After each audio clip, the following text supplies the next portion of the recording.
You board a plane knowing you won't touch solid ground again for nearly a full day.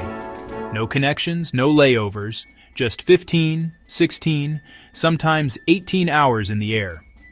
These are the world's ultra-long-haul flights, and only a handful of airlines are capable, or brave enough, to operate them.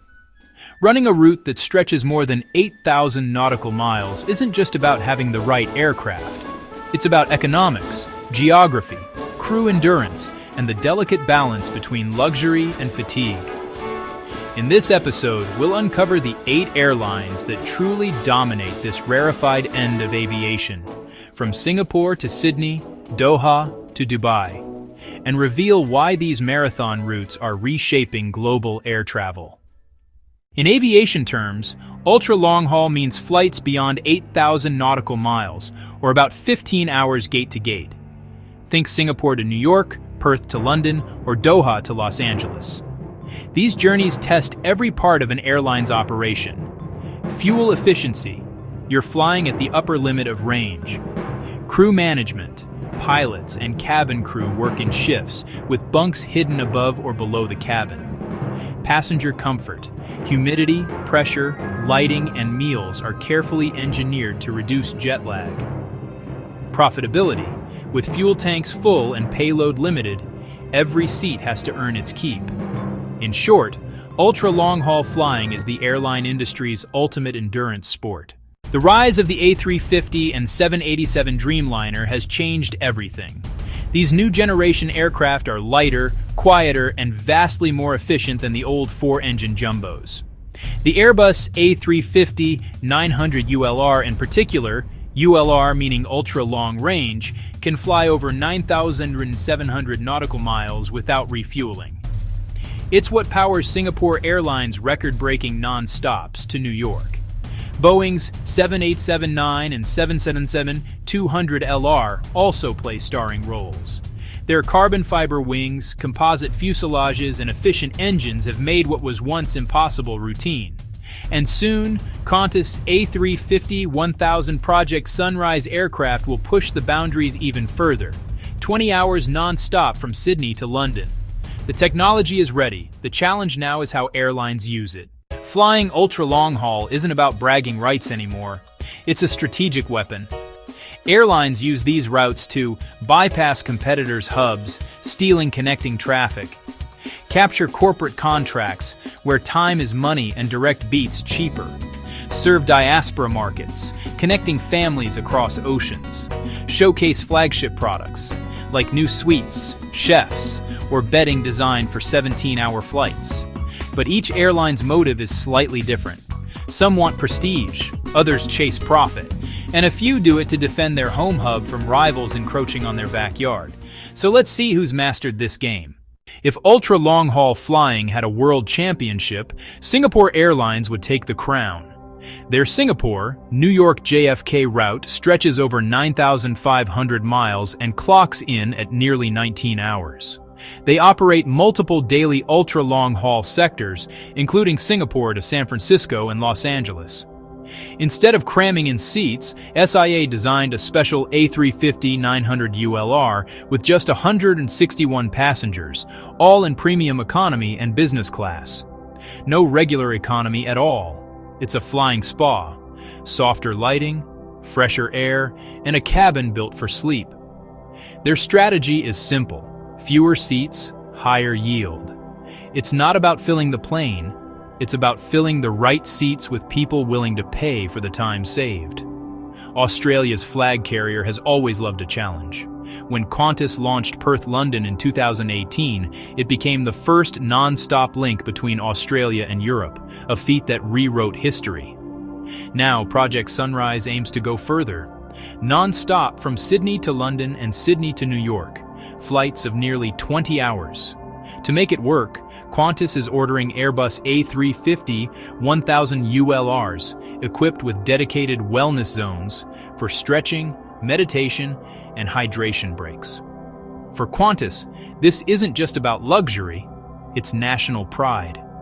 They want to turn the tyranny of distance into their biggest advantage. Emirates operates from the global crossroads. Dubai, and uses ultra-long haul to connect continents through its mega hub. While the airline's flagship A380s usually fly 6 to 9 hour sectors, Emirates also runs marathon routes such as Dubai to Los Angeles, stretching almost 8,300 nautical miles. Unlike Singapore Airlines, Emirates doesn't shrink capacity, it doubles down on scale. Their strategy: move huge volumes of passengers and cargo in style. Every A380 packs first-class showers, bars, and up to 500 seats. When you can fill that many seats on a 15-hour flight, you're printing money and reinforcing Dubai's status as the ultimate stopover hub. Where Emirates wins with scale, Qatar Airways wins with finesse. Its Doha hub is perfectly placed to connect the East and West, and it does so with a level of polish few can match.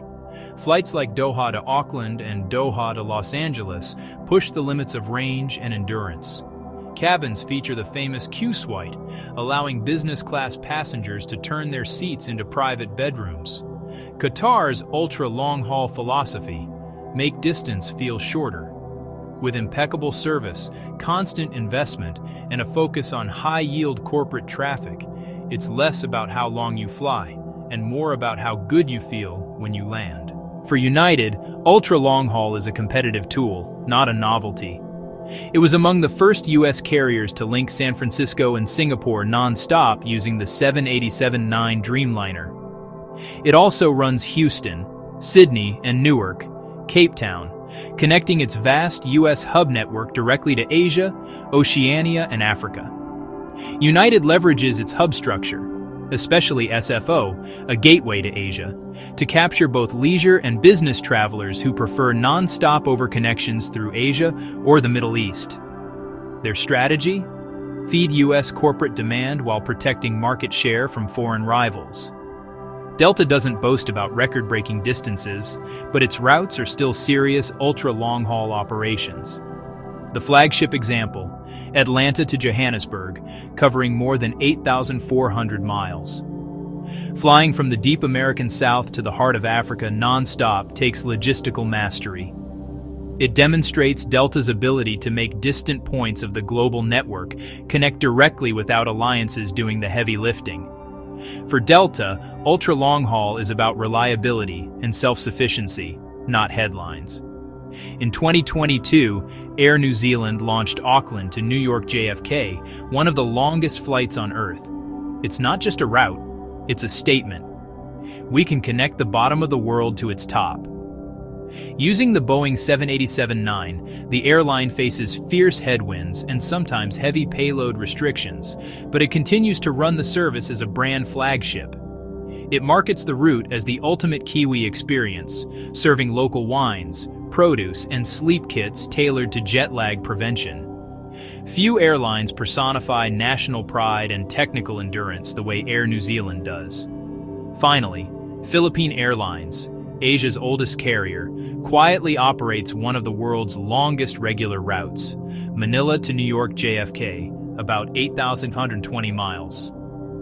Flying westward, the journey can last over 17 hours, the longest non-stop flight by an Asian airline outside of Singapore. It taps into the massive Filipino diaspora in the US, many of whom are willing to pay for the convenience of a direct connection. PAL's success on this route shows that ultra-long-haul isn't only for mega airlines. It can also be a lifeline for national carriers linking families across oceans. Operating flights this long magnifies every risk an airline can face. Fuel is the biggest variable. When prices spike, break-even load factors soar. Because these aircraft are near their maximum takeoff weight, small weather changes can mean payload restrictions, less cargo, sometimes even fewer passengers. Crew costs are high too. Long-haul flights require multiple sets of pilots and cabin crew, all staying at destination hotels for mandated rest. And recovery time is brutal. If a 17-hour flight is delayed by 3 hours, the entire next day's schedule may collapse because the crew is out of legal duty time. Finally, there's environmental pressure. Ultra-long flights burn massive amounts of fuel, and while new aircraft are efficient, scrutiny over emissions grows each year.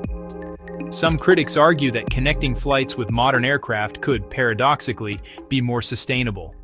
Yet airlines keep pushing ahead, because the premium yields still make it worthwhile. So, who's winning this marathon? By number of active ultra-long-haul routes, Singapore Airlines leads easily. By total available seat miles, Emirates dominates thanks to its enormous A380 capacity. By ambition, Qantas wins hands down with Project Sunrise. By prestige of product, Qatar Airways and its Q-Suite are near the top. By reach across continents, United edges out the US competition. Each airline plays a different game, but together they prove one thing. Ultra-long-haul is no longer experimental. It's becoming a core part of modern network design, driven by aircraft efficiency and passenger demand for convenience. Looking ahead, the next decade will push endurance flying even further. Qantas's Project Sunrise will set a new record, around 10,600 nautical miles from Sydney to London. Boeing's upcoming 777-8 may unlock even more possibilities for Gulf carriers to connect remote city pairs non-stop. And if sustainable aviation fuel, SAF, scales up, airlines may balance the environmental impact of such routes. We could soon see new ultra-long sectors such as Toronto to Jakarta, London to Melbourne, New York to Cape Town. What once seemed impossible is now just a matter of economics. For travelers, the question is simple: is it worth it? 17 hours in a tube of metal might sound intimidating, but comfort has come a long way. Cabins are pressurized to 6,000 feet instead of 8,000. Humidity is higher, and mood lighting cycles through sunrise and sunset cues to fight jet lag. Menus are designed by nutritionists, and airlines now schedule meals and caffeine timing scientifically to match circadian rhythms. Some passengers even prefer these flights. No layovers, no missed connections, and surprisingly, fewer total hours of travel. For business travelers, that's time turned into productivity or sleep. Ultra-long-haul flying represents everything aviation stands for: technology, endurance, and human ambition. From the compact A350-900 ULR silently gliding over the North Pole to the mighty A380 crossing 2 oceans in one go, these flights prove that the world keeps getting smaller, one marathon journey at a time.